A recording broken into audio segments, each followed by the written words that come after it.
there's a special group of men who excelled in a unique form of combat. Their flying skill, daring, and courage allowed them to achieve a rare honor. They have the honor to be called ACE.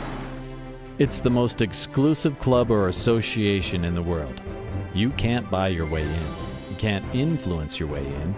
You can't talk your way in. There's only one way in: aerial combat.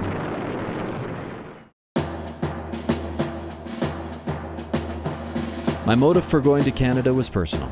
I wanted to learn how to fly.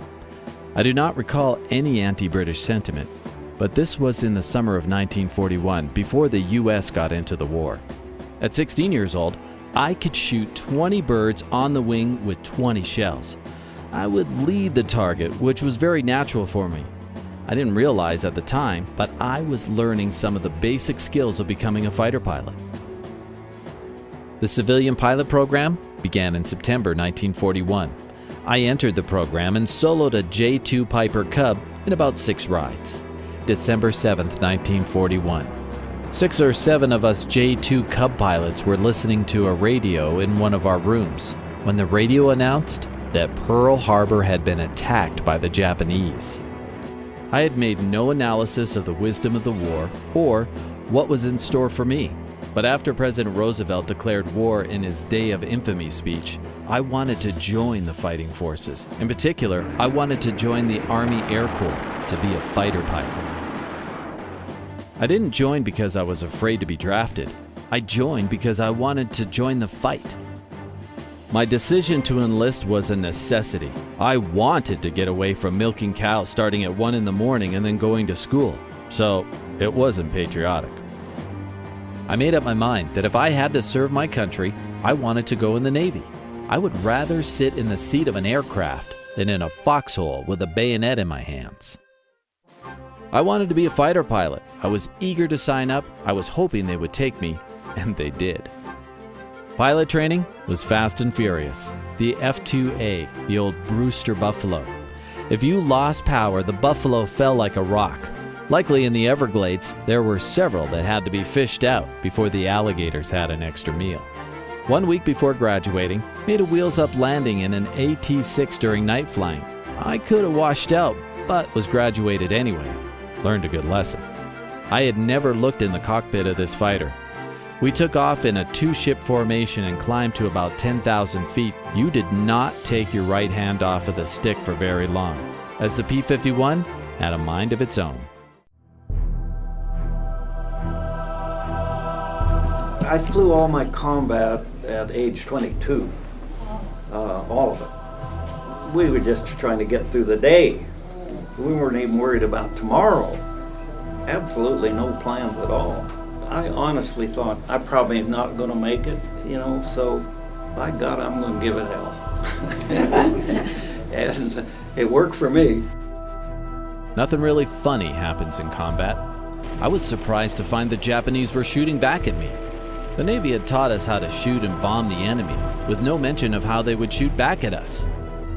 I was delighted with the assignment as a fighter pilot. Pure ignorance caused me not to foresee the pure hell of a solid year of terrifying daily combat with suicidal kamikaze pilots. November 11th, 1943 was our first day in combat, and we didn't know what we were getting into. At one point, I saw Japanese tracer bullets go by my left wing. It scared the fool out of me. It was my lucky day.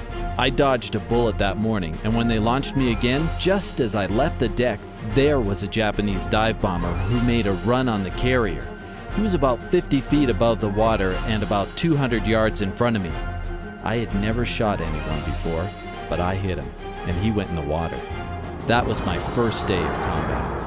The speed and firepower of a fighter plane gave us a unique position to act as individuals with an overarching view of the combat scene in order to defend ourselves and others.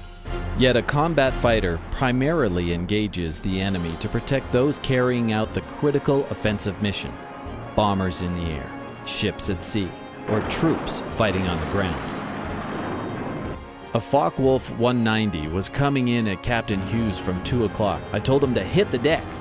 As the enemy passed in front of me, I gave him one very short squirt. I hit his wings, saw burning pieces as he came by. He jettisoned his canopy and bailed out before I could fire again. Couldn't have fired more than 20 rounds. Blue flight scrambled to intercept approximately 12 Val dive bombers, escorted by an equal number of fighters.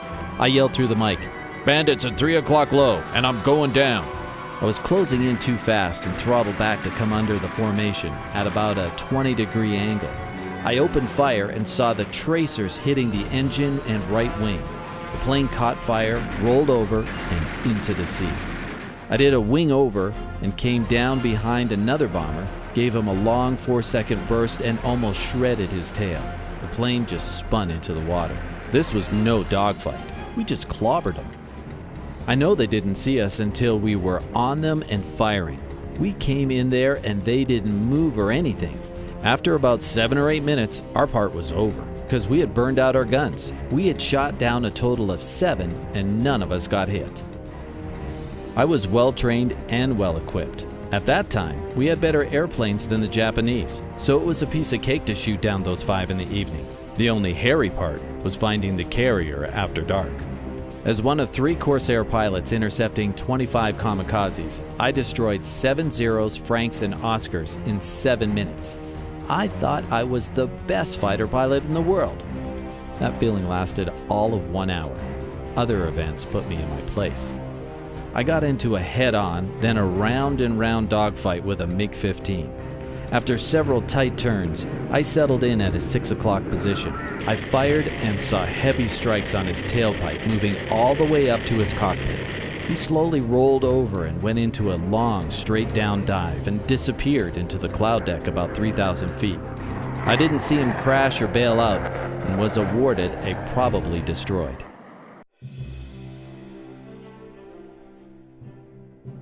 The men who became fighter aces share their views on what made them superior pilots.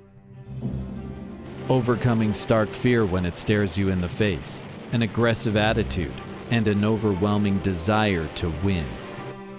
When I got my 5th kill, it topped what eventually became the most memorable 11 months of my life. The close relationships with my flight and squadron pilots developed into the tightest camaraderie one could imagine. This was a time in my life that I'll never forget. Exciting experiences, lifetime friends made, great leaders and pilots of character. They've done a great job preserving some of the aircraft that we flew, but unfortunately, we can't preserve the people who flew them. The squadron that I trained with, we had exactly 28 pilots in the original squadron. Exactly 50% of them were either killed or prisoners of war. If there's an elite among fighter pilots, it's these men.